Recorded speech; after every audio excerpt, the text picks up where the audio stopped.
All right. Welcome to number 2 of the day, Coach D. We got We have a great guest on today, Coach Nick Soto, strength and conditioning coach, University of Miami, head strength and conditioning coach, University of Miami for baseball. It's great to have you on, Coach. Thank you guys for having me, man. Appreciate it.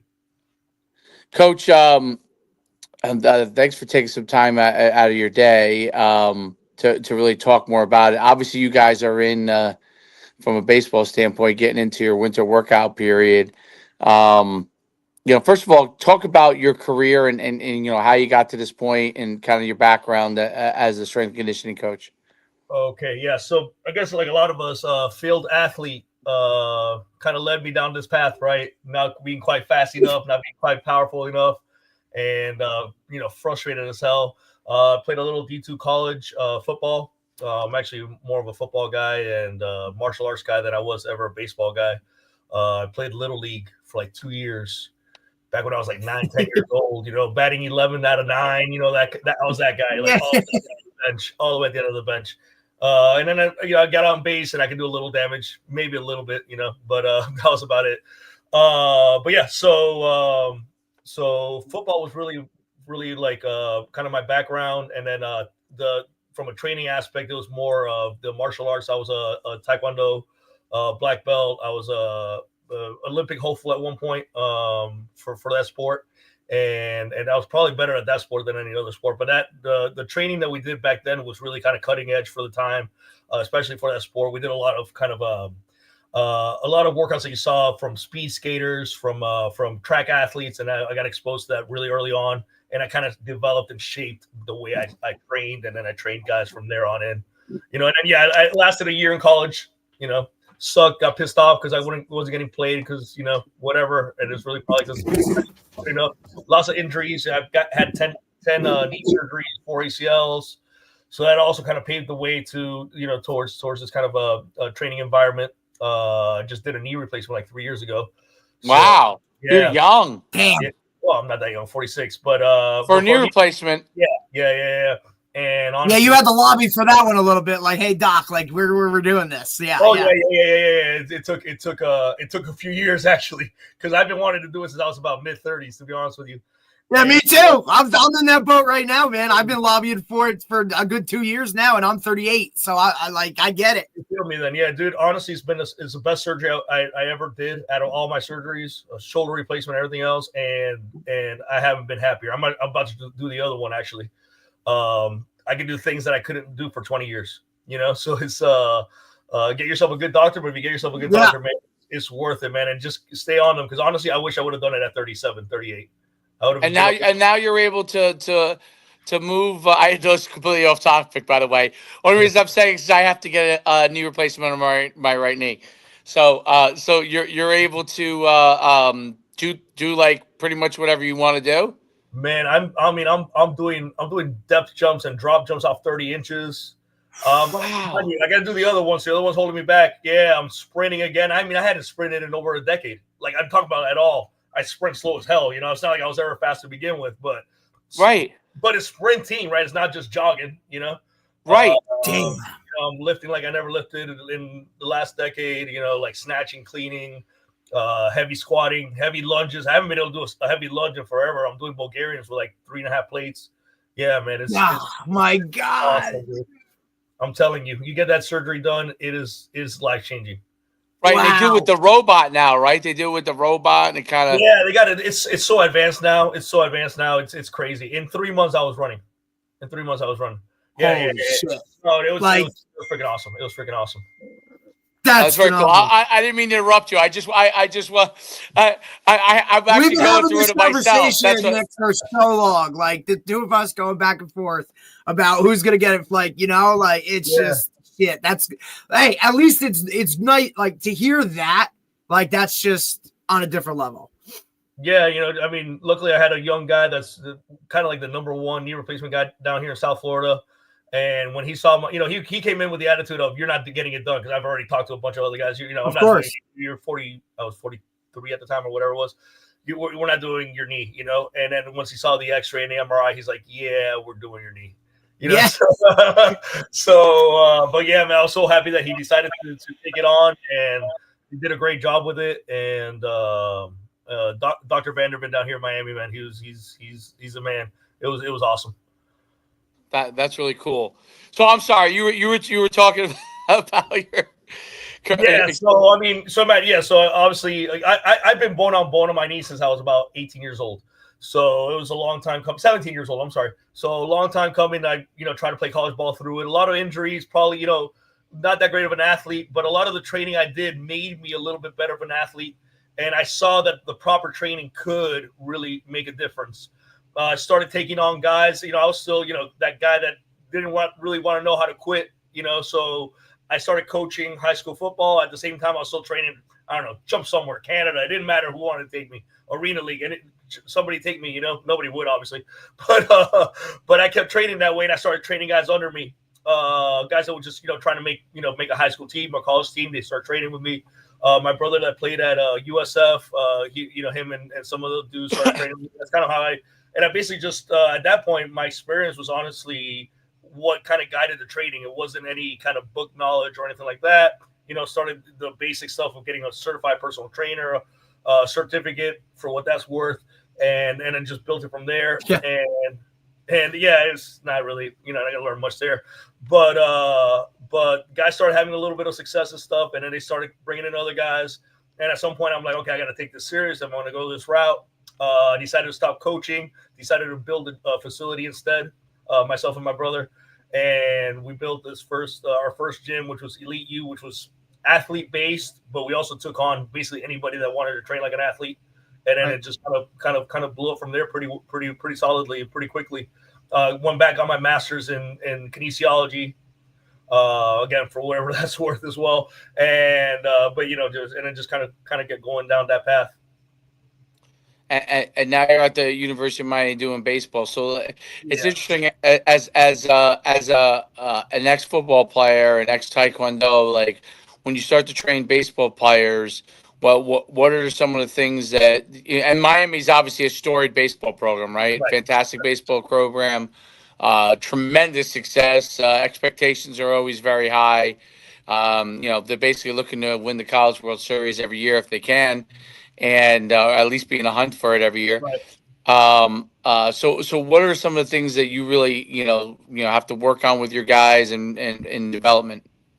So basically, not a lot changes from athlete to athlete, from sport to sport, as far as just the basis of building an athlete, right? Building a powerful, explosive, capable mover, right? A resilient mover that's resistant to injury as well. Those standards for me have kind of become pretty standard across the board. I was in private sector forever. So because of Miami's, history and, being mostly from down here since I was about 9 years old, I wouldn't have taken any other job. I was pretty comfy in the private sector. But this was just an opportunity that I couldn't pass up. You said the story of this program, being able to be a part of that and bringing it back to prominence, it's really alluring. But yeah, as far as the training goes, about a decade ago, a few big leaguers kind of came to me and kind of liked the way I was doing things, and focused with the track portion of the training. Very very kind of like a sprinter's model towards teaching how to sprint and those kind of factors. The way we were doing, the Olympic lifts and stuff like that, they were like, okay, I want you to do that for a baseball guy. And I was like, all right, let's do it, and then we jumped in on it. And as we did it, I started realizing I really didn't have to change that much. I had to add a little bit more rotational force production, right? An ability to rotate, not lose any kind of mobility in the shoulder and elbow and that sort of stuff. But a lot of the stuff we do kind of adds to that anyways, right? As far as at least a mobility standpoint, when you're doing, snatches and cleans the right way, you're kind of improving that ability to get into these positions. You're not reducing any kind of mobility, right? If anything, you're strengthening a mobility range, which to me was really alluring to adding those kinds of lifts into a baseball program. And I had already worked with some quarterbacks that had seen a big jump in their throwing ability just from doing that sort of stuff. So I was all right, let's just take it over to the next level. Luckily, these guys were all on board with it. They were about it, and they had great results. Yonder Alonso was one of our first guys.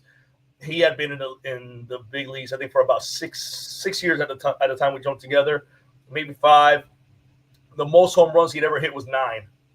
Our first year to hit it together, he hit 29. So he tripled the amount of home runs in 1 year. I mean, there's other factors involved as well. It wasn't just a training. We wouldn't take full credit for that, but I'll take as much as I can there. Hell yeah. The other guy that jumped on board early on was Manny Machado, and they're brothers-in-law. And with him, I mean, he rolls out of bed and he's a 30 home run hitter, 300 hitter. Gold glove defense. There's not a lot I can do with him from as far as making him, superior in his baseball ability. But we made him a better athlete. We filled him out, and we've made him really resilient. He's been with us 9 years and really hasn't had a major catastrophic injury. Even though he's been close a few times, but we feel like the training has really helped kind of keep him healthy and keep him available for 162 games a year. And and then kind of the baseball world just kind of blew up for me from there. Not really trying to, not really expecting it, and then over the summer I got a call from and I couldn't say no. That's pretty incredible. I think what's really interesting about it as the really the speed explosive model and developing that speed aspect has permeated into every sport. I mean, baseball they used to send the pictures for mile runs, and I don't know how that was supposed to help them get better at pitching, but that's what they used to do with them, and now that it's starting to everyone's realizing that speed, explosiveness, short bursts, developing that and then recovering is really what's going to help put distance on your home runs and or give you the capability to hit home runs. But it's really that explosion and that speed development, and that speed in this case running the 100-meter dash, but the speed and bursts, right, explosiveness. That's the difference, which makes the baseball players become more explosive. Obviously, probably helps them get around quicker, all those kind of things on the ball, gives more velocity on their pitch, and especially in today's game where with pitchers, they don't. It's not like they're pitching 9 innings anymore. I mean, you're pitching until your speed starts to erode, and then you're out, right? So you need that higher end. The more higher end you have, the better off you are. Talk about how, I don't know if you had any mindset shifts that you had to do with the baseball team or the coaches from an education standpoint and how you did things, or they just kind of follow everything you do. What are some of the things you have to do from that standpoint? Yeah, so with other organizations in the past, let's say like if I've been working on programming for like high school programs and stuff like that, there's still kind of a little bit of that kickback. Oh well, my pitcher's got to run. My pitcher's got to run miles or whatever it is. They got to run poles. They got to run 20 poles or whatever after they throw. And that's kind of been like a slow education. Like, listen, why? Okay, recovery. How is that going to recover them? Oh well, it's going to promote oxygen. Where's that going to promote? Blood oxygen or whatever it is that they're trying to get out of it. So that was part of it is kind of the education part. With Miami, luckily it didn't take a lot of convincing. Last year I know they ran the heck out of these guys. This year when I came in, Coach JD, who's the head coach here, was basically, look, man, I'm giving you this program because I trust you. I believe in what you do. You obviously have the pedigree behind you, so run it the way you want to run it. I just ask that the guys be ready at all moments and be mentally tough as well as physically tough. And I was like, okay, I don't believe in this long running stuff. I just want you to know that. And I'd rather give them quality sprints. I'm going to get just as much out of them if they know they got to do, say, 3 to 5 30-yard sprints on a laser than if they know they're going to get 15 30s.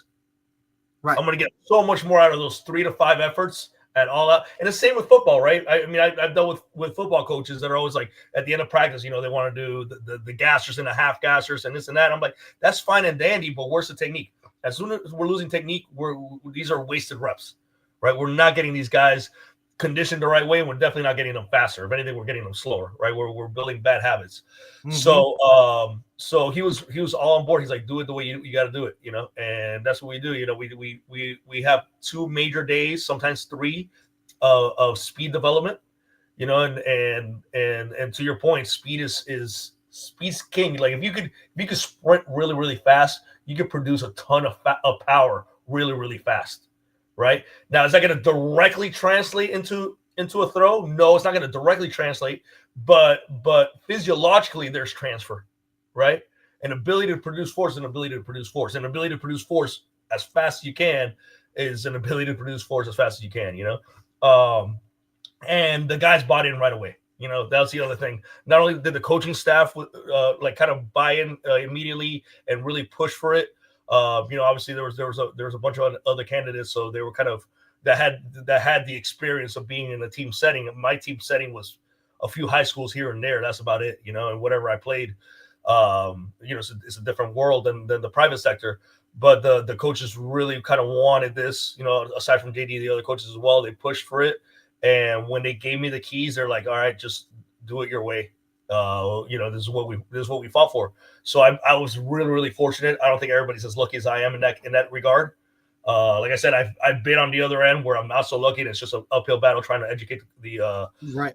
the sport coach on why we do things a certain way. But we'll have a really hard acceleration day. Typically, an acceleration day is there's some sort of resistance component before we're actually timing the guys. Then we time them usually on 30s. We'll get a 10-yard split out of the 30.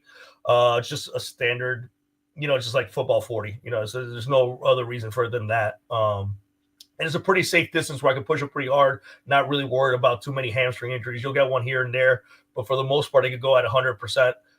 Rep in, rep out. You stop them between 3 to 5, and you should have gotten out of a hard training session pretty injury free and gotten a lot out of it. And then the resistance part will be resistant bounds. We'll put them on an extra genie line. I don't know if you guys have ever seen the extra genie line. It's a pretty cool kind of like resistance tool, and we'll accelerate on that. Partner resisted sprints, either moderately resisted or really heavy resisted, and everything in between. Then, like I said, we'll do that part. We'll do some kind of plyometric, and then we're in the weight room and we're doing the weight room session that usually kind of mirrors that, right?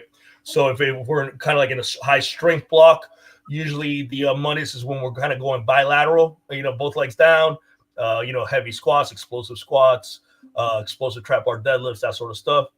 Then when we come back, ideally on Thursday, and we're doing more top end speed, that's usually sometimes it'll be resisted. Usually it's not resisted, and we're really working on maximal velocity and trying to just improve the quality of maximal velocity, improve the quality of the sprint. And we'll do things like 10-meter flies, 60s all the way to 80s at full speed, that sort of stuff on those days.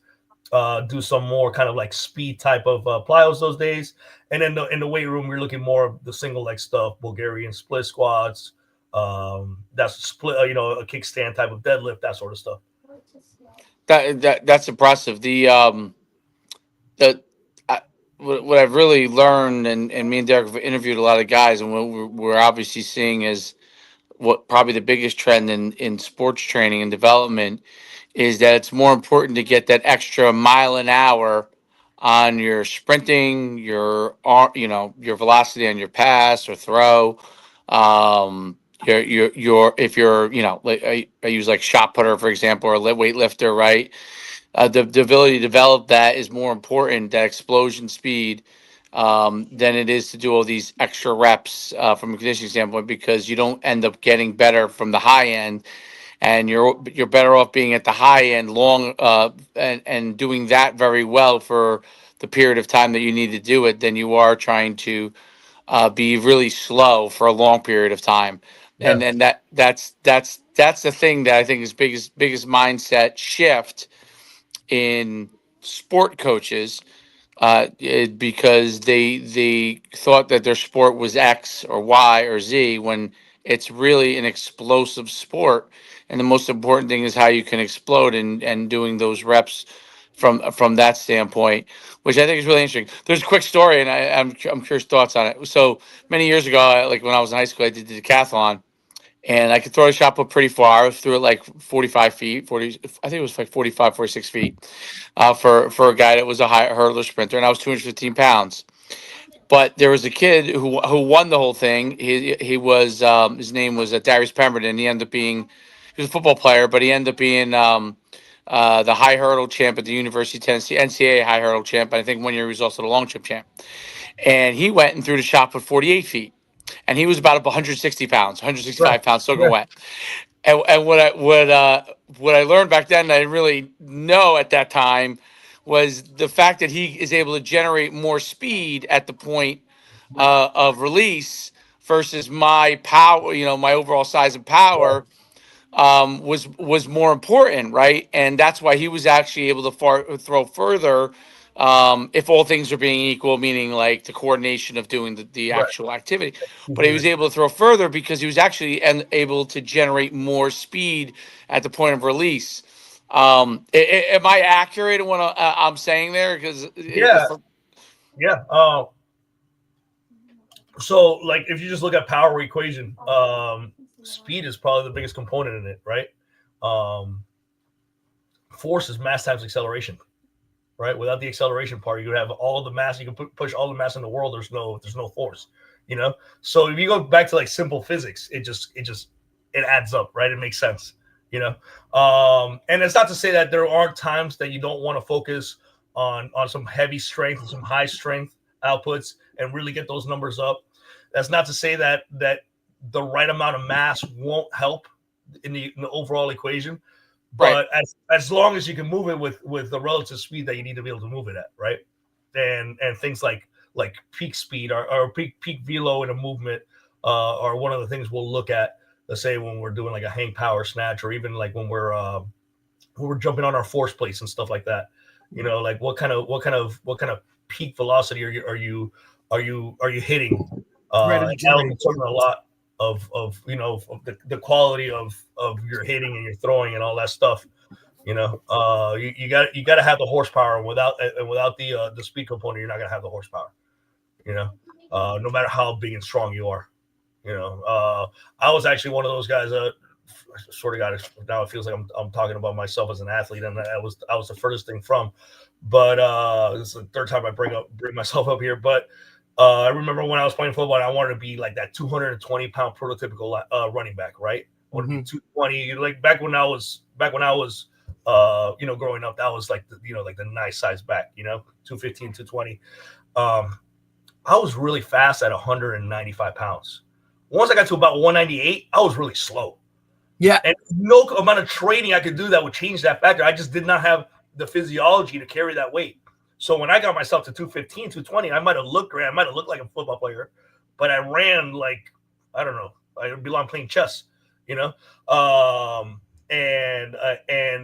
the mass did not equate to me being able to have the kind of force production on the ground that to offset that mass, and I couldn't overcome it, right? So I would have been a lot better off chasing more speed at 195, being a lot more explosive, having a lot more, force on impact at that weight than being a slow 220-pound running back. Just because I felt that was the weight I needed to be at, right? That's a great, phenomenal point. It's one of the reasons why I always tell athletes not to purposely gain weight. And we see it all the time. These guys have a number in their head that they need to get to, when in reality, that's just the number, brother, right? Like you got to be you got to be the fastest you can and bringing this much juice all the time. And just because you think that's a certain number, that might be okay for someone else. But for you specifically, like you need to be this. You got to find that area where you can create and generate that power but yet keep that same speed, because the second you go over it and you start to lose that, now everything that you've looked to gain, like you've just minused. Right. Oh yeah. 100%. Absolutely. And you'll get guys that do get better and do get more explosive and more powerful with the weight gain, right? Like, and of course. I doubt that weight gain is ever, part of the equation, although it may have been back when, let's say like a Barry Bonds, for instance, right? When he gained all that weight and started rocking home runs, right? But in his case, I mean, he's just a special athlete to begin with, right? So whatever kind of adaptation he was going to create with his body was going to lead him down that path. You have just for the Barry Bonds of the world, you got 100 other guys that try to gain the weight, and then all of a sudden they get stiff at the plate, and they're never the same hitter again. Correct. So that's always, and even with the guys here, we have that conversation. We've had a couple meetings. We had my first meeting with the guys was when they first got in, and then we just had our exit meeting out of fall ball, getting into kind of like the winter training. And there's guys like that were like I was, that are like I got to get this kind of weight, and it's like, okay, well, do you think you're powerful at that weight? Do you think you're explosive at that weight? Let's look at the data and see where we're at, because we have guys, we collect all this data. We got guys that are getting slower as they're gaining 10 12 pounds, which is normal, right? It'll happen, but how much slower? What's the threshold where, okay, we're no longer producing the amount of force that we need to produce to be effective? Is that something that could be studied to figure out what your maximum weight and then speed velocity ends up being, or if you're going specific to your sport, right? Like, how much size can you gain relative to how far you're hitting the baseball, for example, or pitching, for example? Is there something that you're able to measure from that standpoint, or is that not quite yet there science wise? Yeah, there's correlations for sure. Guys that are a lot smarter than I am, especially on the sports science side, have figured out some cool stuff there. For me, it's more of a trial and error, because I'm, like I said, there's guys that are just smarter than I am. They're able to figure stuff out. For me, I'm just looking at the numbers, right? And and if we gain 10 pounds and and your speed's the same, then I know you're more powerful. Or better yet, you gain 10 pounds and we knocked off, let's say, I don't know, 0.08 seconds off your 30. We're really getting more powerful, right? Obviously, we look at other things. How's the force plate kind of, within the force plate, you can look at numbers like impulse. You can look at numbers as like eccentric force generated. You can look at RSI data, and all this stuff will give you different little metrics that will kind of help you see where the improvements are or aren't, right? And different teams will have different data points. Like there's some teams that I've talked to that they only look at concentric data, and they'll look at 2 or 3 points. Another team will just look at the vertical and just base it on the vertical for whatever that's. Other guys will really pay attention, and some research will sit there and pay attention to the eccentric kind of portion of the movement and seeing how they're loading that, and then they'll be able to find some correlations. Like there's some cool correlations between kind of that eccentric peak load compared to the eccentric average load and elbow injuries, and it's pretty staggering how well correlated it is, right? But if you stop and you think about it, if you can't block the front leg with a lot of force, and you're trying to overshoot it, then that could lead to more stress on the elbow, rather than like if I'm going to stand up real quick, but if you're able to really lock that leg and then let that thing whip you, now there's less stress necessarily on the elbow to get you to that velo. So more eccentric force makes sense to kind of save the upper body a little bit, right? Right. So if you start kind of reasoning it starts kind of adding up, right? But yeah, so we'll kind of look at all that data and just try to keep as many plot points trending in the right direction as possible, And I mean, and you coach track, so it's never linear, right? And we're gonna have dips and valleys all the way, but as long as it's trending in the right direction, I've been here since July, so I don't have a ton of data, but we collect enough data weekly that we're already seeing trends with guys, and we're pretty happy with it, But gaining weight is almost always kind of secondary to let's see where your power output's at. You could use things like Tendo units or Gym Aware or these kind of velocity-based training devices that measure the bar speed, right? And you can get a whole lot of cool adaptations out of those things, right? You're actually measuring how far. I don't know if you guys have ever seen this technology, but you're actually measuring how fast the bar is moving. Let's say on a squat, right? And then different speeds will create different adaptations, right? Cool thing about that technology is no matter what kind of adaptation you're trying to get out of them, when you're giving them real-time data, the athlete's always going to push as hard as they can. Oh, hell yeah. You're getting maximal intent at least, right? So because that number's showing up as soon as they're done. And and there's probably other guys around that are looking at that number. So now you're almost creating a sense of competition within the reps itself. And anytime we're competing, dude, I want to win. And at your level, obviously, right, or the level of guys that you're trying to create, like where they want to get to, like now you need to create that, and that's in them already as an athlete. Now you're just putting a number on it, visual. They're gonna push harder. Yeah, absolutely. So that's a really cool little piece of technology that there's a lot of companies out there that do it. It's not really that expensive anymore. Low barrier entry. I had it in my private facility for a number of years, and I'm using gymwear here at Miami. But you could get instant data out of the guys. You could get, you could try to push. Hey, you're lifting 315 at 0.5 meters per second. I want you at 0.8 meters per second, right? And I'm just throwing an arbitrary number, but you could get a little bit more scientific than that. There's a lot of really great research. Brian Mann is one of like the main guys that's kind of done the research on. If you guys could ever get that guy on, I highly recommend him. But he's done a lot of the research and a lot of the kind of like the formalities. He's I guess the godfather of VBT, and it's you can get some great intent out of the workout if nothing else, right? Right. But again, it always goes back to the same thing. Are we chasing kind of better force production, more quality force production, more explosive force production? I'll give you a really quick one. So there was a year, I want to say it was about 4 or 5 years. I think I want to say it was 4 years ago. We had a great offseason with Manny Machado. I think it might have been the first year that he was kind of training on his own, where it was always like a small group of 2 or 3 of us, and it was just basically just him and I for the most part. And it might have been 5 years ago at this point. It was the year that he had like just that crazy kind of that monster year. Yeah, that MVP caliber year. He got robbed, by the way. He that year we got him up to about 240 pounds. Not on purpose. We weren't chasing that at all. In fact, everything we were trying to chase was power and then speed strength. Like when we put the device on, everything was 0.6 meters and faster. On the relative lifts that we were measuring, and a lot of speed development. So long story short, he got up to 240 pounds. He ran the fastest he's ever ran for me that year. I think his 10-meter fly dropped down to like a 0.97. Which for him is flying. I think the most he had given me before that was like a 103, 104.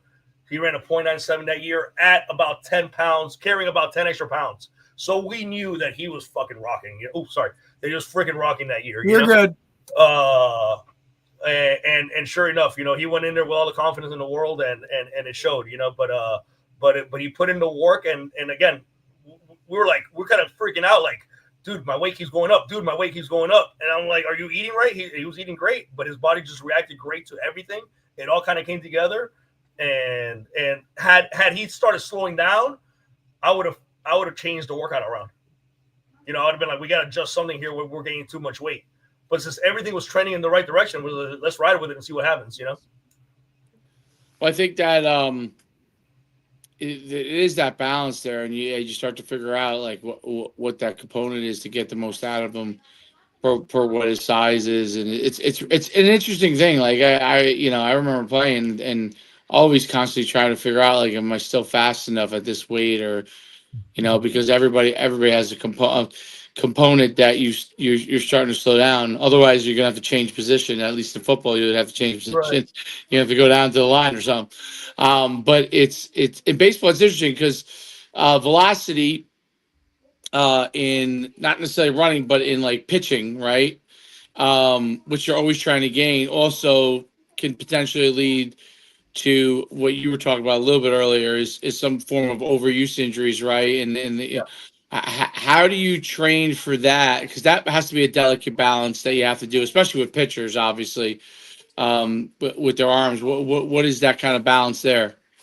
So basically, the training format, when they're not actively throwing bullpens and that sort of, kind of when they're kind of like shutting down, even though they're always kind of throwing a little bit, right? Even long toss or whatever. Usually kind of all the long toss periods, I almost treat as non-throwing periods, since it's just part of just what they do. It's like, going out for a quick, 30-minute jog or whatever it is. I don't really add it into the equation. We're trying to expose the tissue to stress. So that's when I'm really hitting them on, the hang power snatch, hang cleans, the guys that can tolerate it. Now, I don't make every guy do the Olympic lifts as scripted. If they lack some sort of external rotation for whatever reason, then we're looking at other issues here. Especially for a pitcher, right? You want to be able to not be limited in your external rotation. You want to be able to limit it in your internal rotation, even though a lot of them are. So once we get into kind of that nitty gritty, we'll vary movements a little bit. So maybe we'll do like a dumbbell clean. That's a lot less stress on the elbow, right? But if you have good mobility, I want to expose that tissue as much as I can. So we're going to hang power clean, or we're going to hang squat clean with the barbell. And I want to build that ability for the wrist to loosen up, to catch in this position, to get into external rotation. I want to get that tissue in the elbow exposed to that movement. Same thing with the snatch and overhead, right? I want to expose that tissue to that overhead position, find the stability out of nowhere, go from very explosive, very dynamic, fast, violent movement into a hard stick, and boom. And did I find that stability there? Football players also, by the way. But I want to find that stability point, and can I stick that and hold that? If I'm doing that, then I'm building some resiliency in that tissue, right? Elbow, wrist, and shoulder, and then obviously the whole coordination system from the feet all the way through the knees, into the hips, through the torso, and up to the upper extremities. So where other guys might fear that sort of stuff, and especially it's kind of taboo still, by and large, in the baseball community. For me, that's just a chance to further kind of develop the tissue. Now, as we start throwing, even jerks, we'll do push jerks. We may start with just single arm dumbbells, but eventually we'll move on. A lot of guys just want to jump on the bar, and I'll let them. I'm not going to stop them at all from doing that, and we're going to move that bar fast and explosively, and we're going to try to get as much power production, force production as we can out of those movements. And so it's like a win-win for me, because I'm getting the athlete to produce a shitload more power, and at the same time I'm working that resiliency. Now, as we get closer and closer to throwing, we start decreasing the volume. But if I had my way, I would prescribe some variation of, let's say, of a hang power snatch, even if we had to go down to like a single arm dumbbell version, which we do at times with certain guys, year round. Same thing with some variation of a high pull or clean. And then obviously the lower body stuff is the lower body stuff. We tackle lower body every single day, to some degree. But yeah, I think as long as you're smart with the volume, you can carry it year round. You can carry it well into the season. Your guys throwing on, you got a Friday starter, right? Well, they probably should have done that on Tuesday, right? Or even Monday. They had Saturday, Sunday to recover. Depending on how they're feeling on Monday, either you're hitting them on Monday with it, or you're sprinting them on a Sunday and doing that on a Monday, or sprinting them on a Monday, doing it on a Tuesday.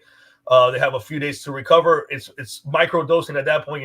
It's not micro dosing in the sense that you're going to give them every single day, but the total amount that you're going to give them is a little bit less, but the intensity stays on high, right? Because you still got to force adaptation somehow. So it's going to be a give and take between volume and intensity. If you're going to really drop the volume, the intensity's got to stay there, right? Now you're just kind of dropping that meter, and we don't want to do that. We want to keep pushing that meter up the whole time.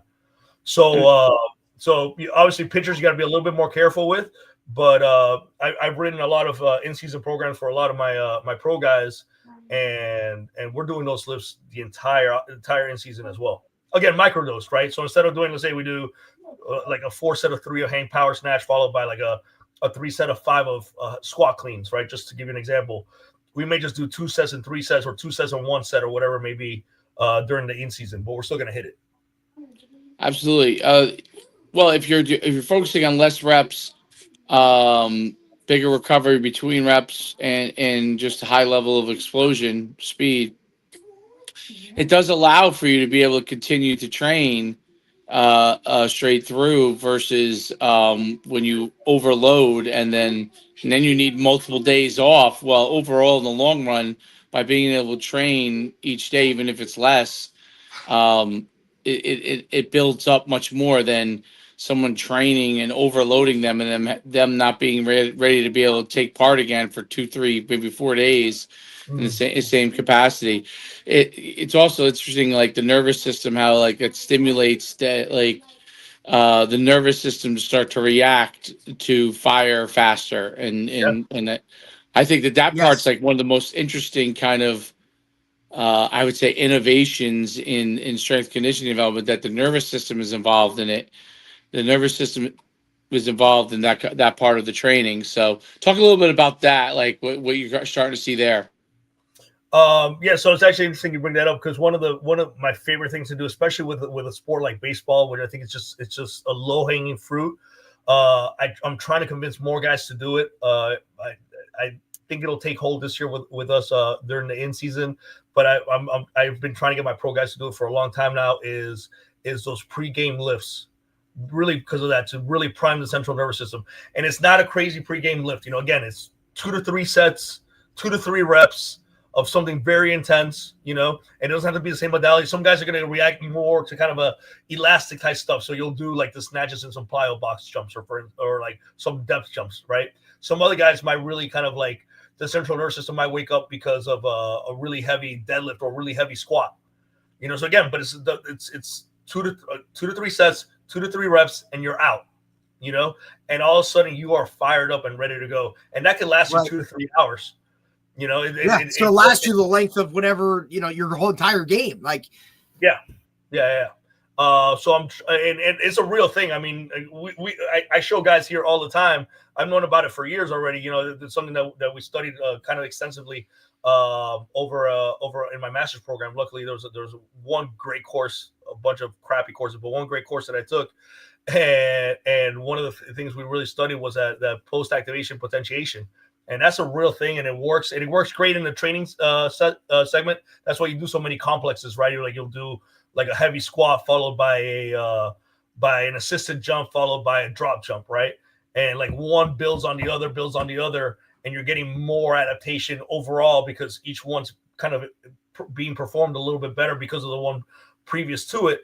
But also in game, right? There was when I was doing combine prep for football.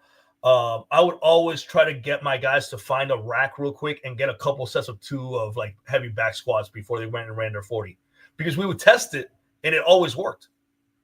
We'd run them before, and then run them like the week before without doing it. Let's say they're running, a mediocre 4.65. We put them on a couple sets of squats or a couple sets of single leg deadlifts at some maximal type weight or maximal intent. Like I said, every athlete's a little different, and they're coming back and running 4.5s. So why wouldn't that work in the baseball world too, which is the same thing, right? It's about force production. So if your central nervous system is primed, you're going to do it. Same thing with jumps, right? If you get if we go now and I get your maximal vert on a jump, right? Let's say a counter movement jump with your hands on your hips, and you're hitting me 19 inches or something like that. We go put some bands on and get a couple of squat jumps in with, let's say, like 135 plus some bands. We'll get again a couple quick sets of that. Come back, you're gonna jump another inch. Like I said, it happens for us here daily. Yeah, there was many years ago when I was coaching track, because I haven't coached track in a long time, but we used to do that before we did our long jumping and triple jumping, and it used to produce results. And only reason I did it was because I happened to read a study that was done where they did it with Olympic level athletes. I can't remember where it was. I saw the study, but it was exactly what you were saying. And I was shocked, by the way. I was shocked because it's counter to what you've been taught your whole entire life. Yeah. So now I don't know what the limitations are of it. I think what you're talking about is correct. Like a couple of quick heavy lifts that does, because obviously you can't go to the point where there's fatigue, right? Right. So, but yeah, I did it and I saw it, but it was interesting because I would get pushback because the athletes would get nervous about it, right? Because it's one thing obviously to have a study, but the athletes about how they actually like feel going into something, right? So Right. I always thought that was interesting too. Like there's not just the coaches that there's an education on, but the actual athlete is also used to a certain routine that has helped them be successful, and especially college athletes, right? Like whatever their routine is, they've been doing that same routine for the most part Oh since God, their probably they were entire 10. lives. Yeah. You know what I mean? Yeah. Like this is how they got ready for a game. This is what they did. And now you're asking them to kind of focus on a different thing. But obviously when they see the results, they start to embrace it. But yeah, it's such an interesting thing. And there's a huge education on that process for coaches and athletes to learn that, because it's something that doesn't come naturally. Yeah. You want to be. I mean, the idea has always been you got to be, obviously you got to be warmed up to a certain level, right? That's what we do. The dynamic warm ups and whatever it may be that have been pretty much since static stretching has been kind of taken out of the equation over the last couple of decades, I'd say probably, and more of this dynamic warm up. Yeah, you want to kind of work your body to a certain kind of temperature, but other than that, you want to be as fresh as possible, right? So that kind of goes against that intuition of like, oh, if I do this, I'm not going to be fresh as possible. But really, you're just getting enough to kind of prime the system. And then, but it could work the other way, right? Like you were talking about the central nervous system, how much we're learning about that. There is overtraining, right? There is fatigue, and the first type of fatigue could possibly be something where the central nervous system is kind of dying out more so than the tissue is kind of beat up. You know what I mean? You'll especially when you're on the daily grind as baseball. No doubt. So you got to be wary of it, right? But that's why great testing tools have their purpose, and if nothing else, it tells you that, right? If I have a guy that again jumps 18 inches typically, peaks out at 19 and a half, and then all of a sudden, I have a week where they're jumping 17, 16 and a half. They're not going to give me a shitty effort on that, right? So it's coming from some kind of fatigue, probably central nervous system. Well, it's like this. I'm curious, Derek, and coaches probably happened to you when you might have been coached in high school with coaches. And I played in the 90s, right, football, and we would get done with our linebacker warm-ups, and I would be like, "Is this guy kidding me? Now I got to go play a game, right?" But there was but there was a point. Like if he did a couple of explosive things early on, you would have been ready. Right. But then they drag it into like every little thing possible, and you basically worn out worn out your explosion before you even get into the game. So you're actually participating at a lower level, which is obviously things we didn't know back then. But it's really interesting today, like even with high school coaches and youth coaches and probably even college coaches, I'm sure, like get them to do a couple explosive things. They're ready to go. You don't need to have an extensive level of warm up that is going to, in the end, because it comes down to what they think the routine should be versus what actually makes you a better player. And you really have to culture them out of that. Like, Dave, it's like we say over and over again, right? Like you coach the way you were coached, right? So a lot of these guys, I mean, Dave, how many times do we go like to a youth practice and it's like, okay, guys, get in your lines for warm-ups. Let's static stretch here, or let's do this, or you know what I mean? Like that's the routine that a lot of us grew up in, when in reality, it should be short, explosive, let's get to work type stuff, and then encompass those other things into what we're doing, right? Like Dave, I know when you and I coached together, right? Like everything had an emphasis of explosiveness and all of those things, and it was tied into almost every drill we did in some way, shape, or form. And it was that type of, the entire practice was geared that way.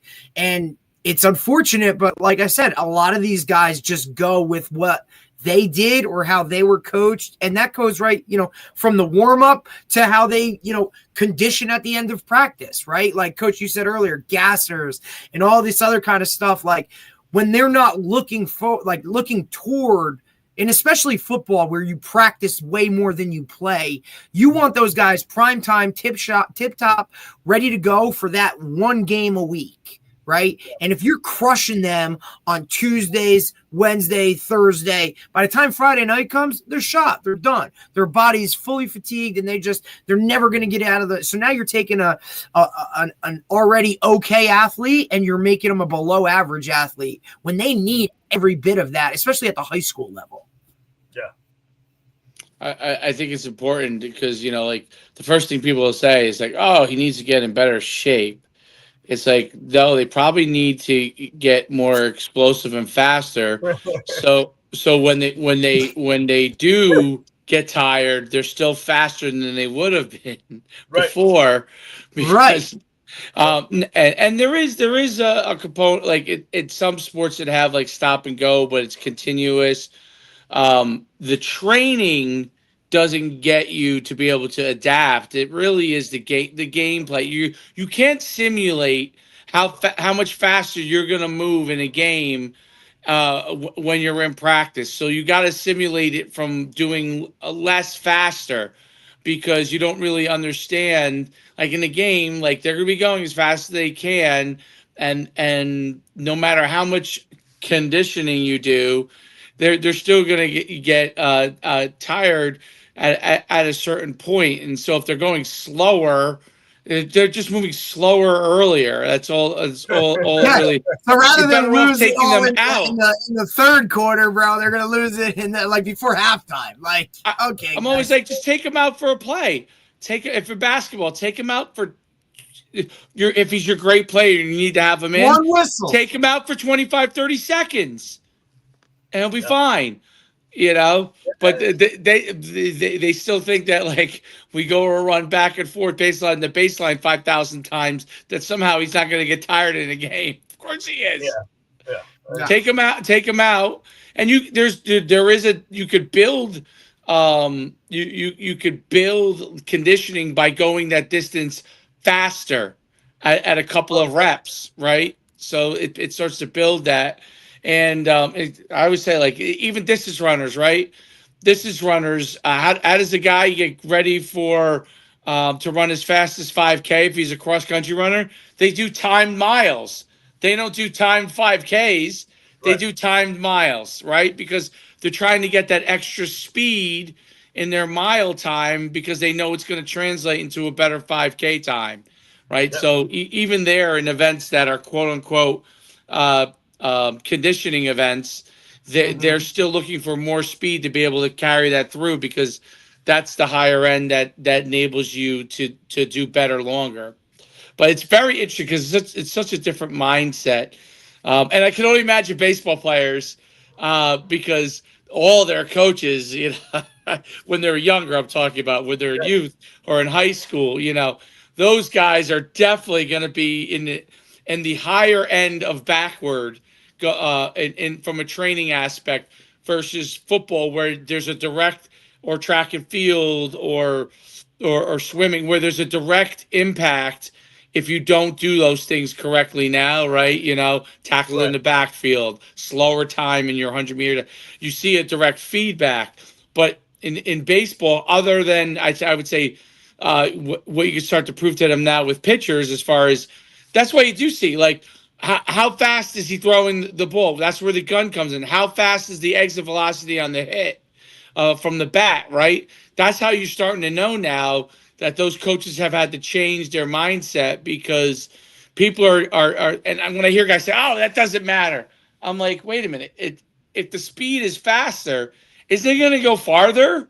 I mean, if he's got power with that X amount of power, what you call force, right? You said force.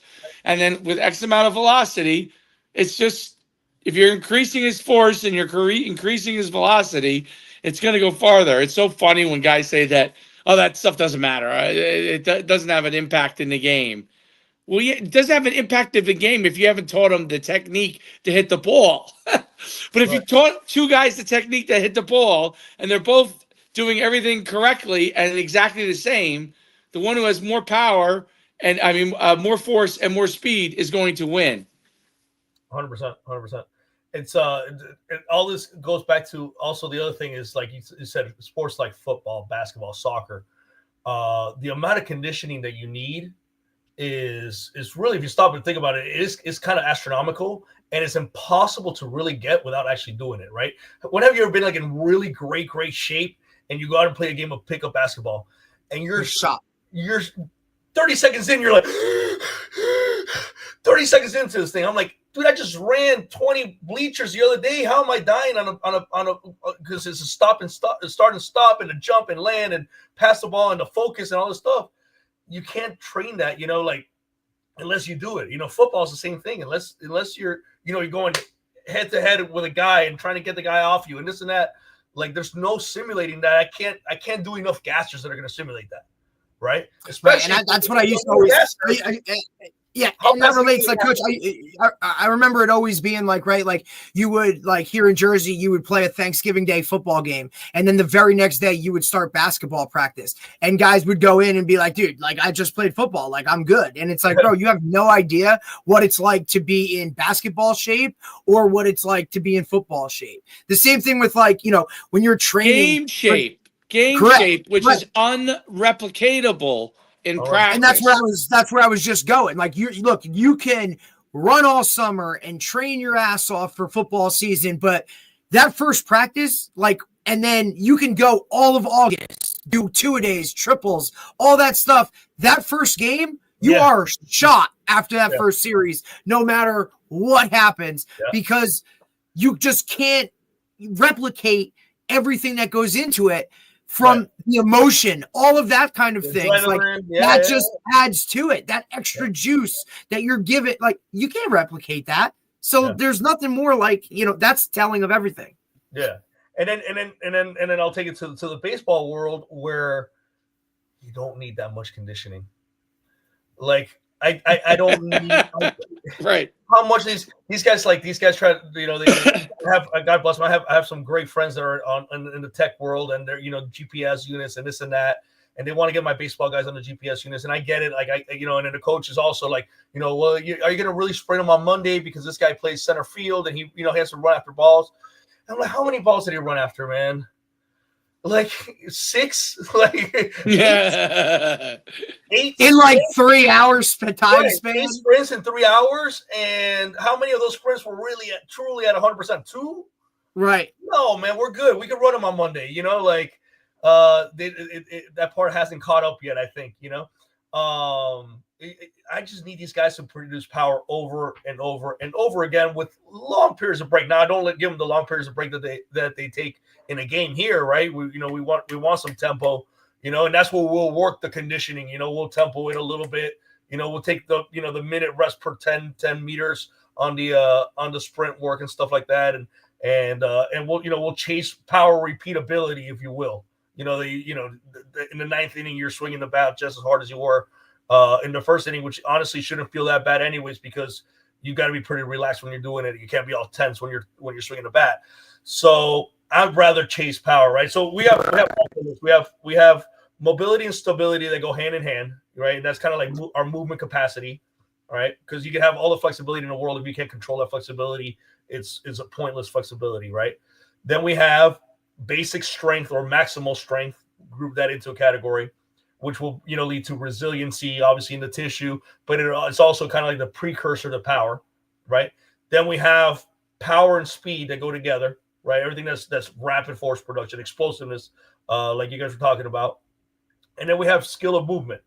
Can we hit the right angles when we're changing direction, chasing the ball? Can we hit the right angles when we're accelerating, trying to steal second base, right? Those kinds of things. And that goes for pretty much for all our sports. You just kind of plug and play along the way. And then the very last one is conditioning. And honestly, our conditioning is, did we tackle it in the first 4? And then let the game take care of the rest. And like I said, for baseball, it's really easy. But I think if you really stop and look at it, for every sport, it should be that. Right? For soccer, right? Again, same thing. Soccer is a bunch of jogs with some sprints in between.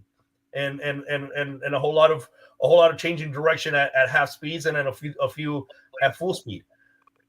You're not gonna get that like you're gonna get it in the game. So might as well just do it in the game. how many times, how many routes you have to run that you have to jog back, get to the line of scrimmage, run another route again. How many of those are going to go at full speed? How many times are you're going to be a 4 and out, so you really had an off drive. So let the game take care of that. Yeah. We're running routes, they're going to be faster, and then the rest, and then speed reserve also, right? Because speed reserve, like you guys were alluding to, the speed reserve.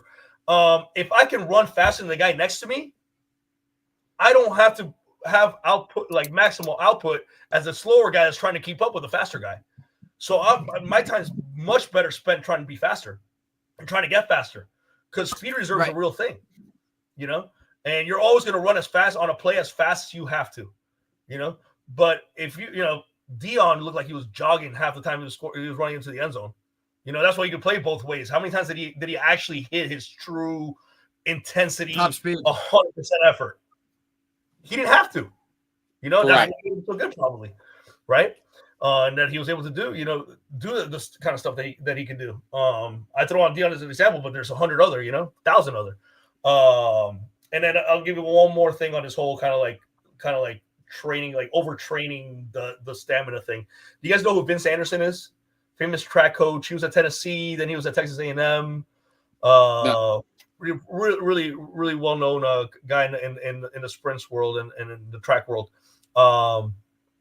He's the kind of guy that teaches, like, it's kind of become kind of popular now to work sprinting as drive, phase, acceleration, transition, and then top end, and then maintenance of top end. He's kind of like the guy that kind of made it all just like, it's just 100 meters of pushing.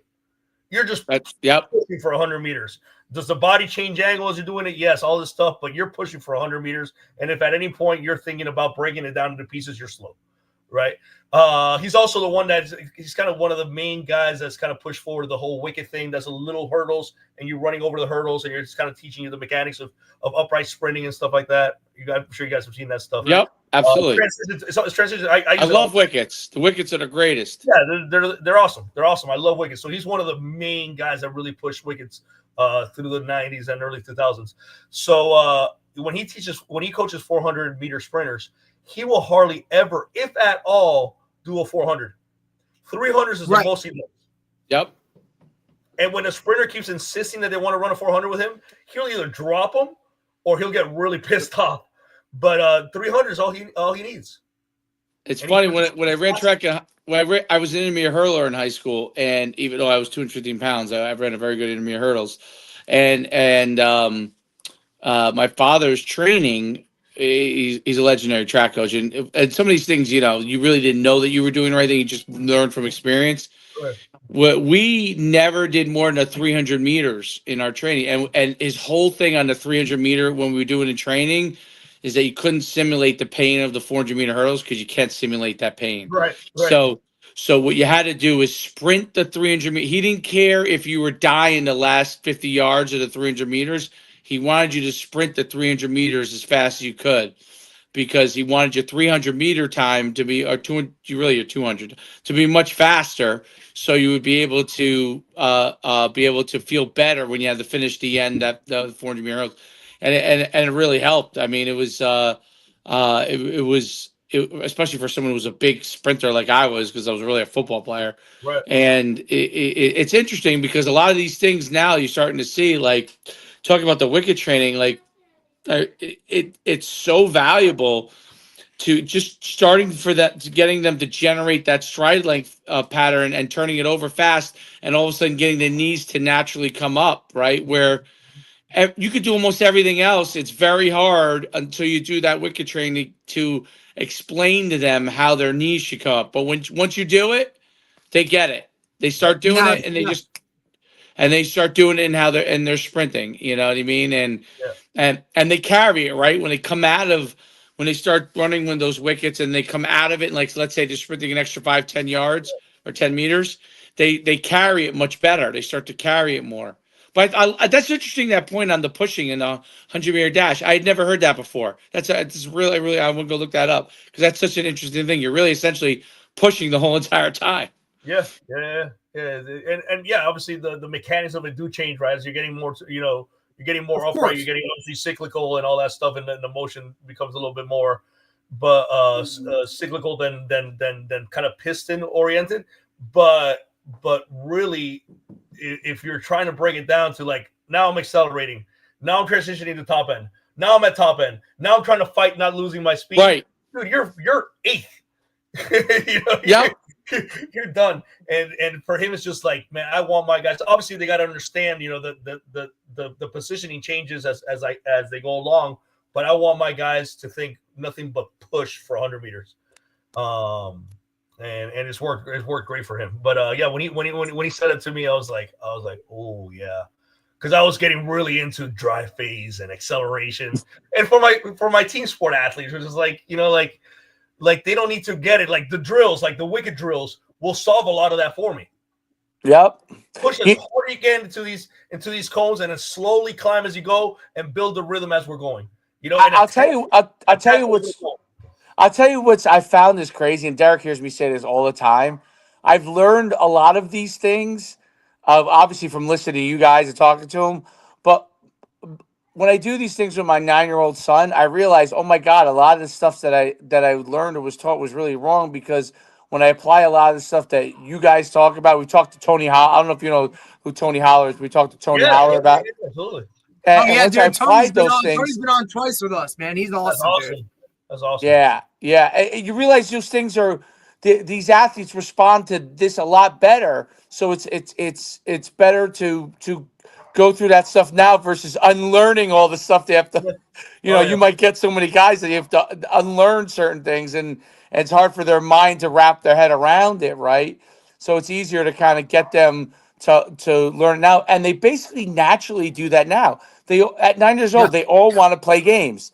They all want to compete when they do practice. They all they don't want to. It's basically taking a lot of things from our childhood that you really wanted to do and applying it into the training. Like nobody wants to go and lift 15 reps, 5-6 sets. You know what I'm saying? Yeah. Right. They want to see how strong they are. They want to see how explosive they are. Right. And True. you know, so I think that's so interesting, and it's and now obviously, you know, it's really being applied, but you know what you're doing, you know, is really just it's brilliant. It's awesome. It's great to see it, and I can't thank you enough for coming on. No, man, I appreciate you guys. Thanks for the kind words, man. We're just trying to figure it out as we go, you know. We're just trying to figure out what, you know, get the guys as athletic as possible is the key, you know, and whatever we can do to get there, you know. Like you said, like 9-year-olds, 8-year-olds, they're the easiest to teach how to run with good mechanics. It's one cue and it's set. Like it's there for us already. We just lose it along the way due to habits and this and that and different differences of the sport, needs of the sport, right? Like football guys tend to run kind of really low, especially like the running backs and stuff like that. And it's hard to break them out of that habit. You know, like, hey, I need you to run tall. I need you to extend your knee, you know, and be relatively extended out on ground contact, because we got to be down, you know, down low and stuff like that. So I guess part of it is just kind of like the nature of the beast that we're fighting against a little bit. But these young kids, man, we can just keep them going through that. They're easy to coach. My 3-year-old daughter, like, she typically runs with really nice mechanics. You know, everything's kind of goofy, but still pretty, you know, right, you know, like correct. And she's naturally dorsiflex, you know, she naturally tucks underneath instead of a lot of back kick. And it's just literally just one little correction, you know, like pick your feet up a little bit, and all of a sudden it looks beautiful. It looks perfect, you know? So it's 100% correct. No, it's so it's so true. And when I see when I've seen in like other sports, like guys try to do like, I'm like, you shouldn't do gassers with these kids. Like, yeah, you're like, what are we doing? Well, you know, like if you want to run a one-time fast, short one for speed, cool. If you want to run them to like condition them, that's just not going to happen. They're like, what do you mean? I'm like, I'm just telling you, you're teaching them the wrong things, you know. And it's and everybody looks at you like you're crazy because that's what they did at the end of practice, or that's how their coaches were, or, you know, like, I think it's becoming more common, but there's still a majority of coaches or anybody that does No. any type of whatever that are like, no, man, we gotta hammer it at both ends because that builds toughness and that does all this. Like, man, toughness comes when like you're trying to win 50 straight, and because you're winning because you've conditioned and done these things the right way to continue to do that, right? Or those types of things. So. But I mean, look, hopefully more guys see things like this and see the science based behind all of it, right? And because numbers don't lie. Tony Holler says it all the time. Like, you want somebody to believe in it, just show them numbers, right? And now it's, oh shit, we're going to do that because that's what we want to get to. So great point. More guys see the science of it. What's that? I said, I'm sure this kind of stuff drives him crazy. Because I mean, oh yeah. It drives him bonkers. Talk about a brain when it comes to movement patterns and kind of recognizing all this stuff. That's him right there. I'm sure that's kind of stuff just drives him insane. No, and the truth is that at the higher levels, it is starting to happen. It takes the most time to trickle down to high school. Obviously, almost forever to coach. By the time it trickles down to youth, it's already moved into a different thing. So. But it does trickle down from that aspect, and it really is important because when Derek walks into his high school and mentions these things or talks to somebody, there's more people that understand it. There might be another advocate in there versus 6 guys looking at him like he's got 5 heads. You know what I mean? Right. So. Yeah. Right. And I'm fortunate enough that we're like, we're implementing those things, and our freshman football coach is fortunate that he's the indoor track coach. He's the outdoor track coach, and he buys in. He's a Tony Holler, disciple. Like, this is what he implements it, and we've now implemented it with football. But to get some of these other guys to buy into it, they're sitting there looking at us like, you guys are crazy. Like, what do you mean you're not doing this or you're not doing that? And it's like, just watch, man, because when you get this guy with your sport after we've had him doing it this way, you're going to start to thank us and you're going to jump on before you know it. And like you said, just show them the science and they'll start to, but they still have to see it.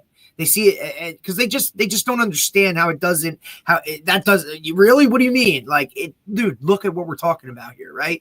Like, and now the injury prevention aspect of it as well. When guys aren't, coming up lame or they're not hurt, and look, and parents want to buy into it because now they're getting maximum without the injuries, without they see us.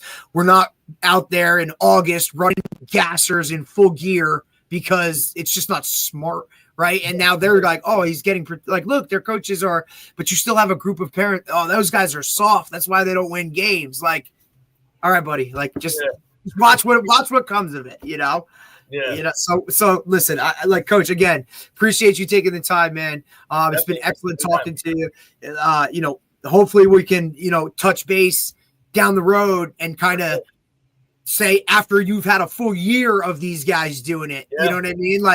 And then we'll get, we'll rally the troops and have everybody start to buy into this, man. Cause I think you're starting something within that baseball community that more than just individuals, now you're going to have the team-based aspect of it at a high level like That's where that expectation is there. I think you're going to start to open some eyes, buddy, and you're going to have some people calling you for sure. Awesome, man. Yeah, hopefully it happens after Omaha. Hopefully we get to. Yes, sir. That's right. Yes, sir. We'll definitely jump on the next one then. Absolutely. Sounds good, Coach, man. have a great Thanksgiving. Enjoy the holiday. Same with you guys, man. Happy Thanksgiving, y'all. Thank you. Bye. Bye.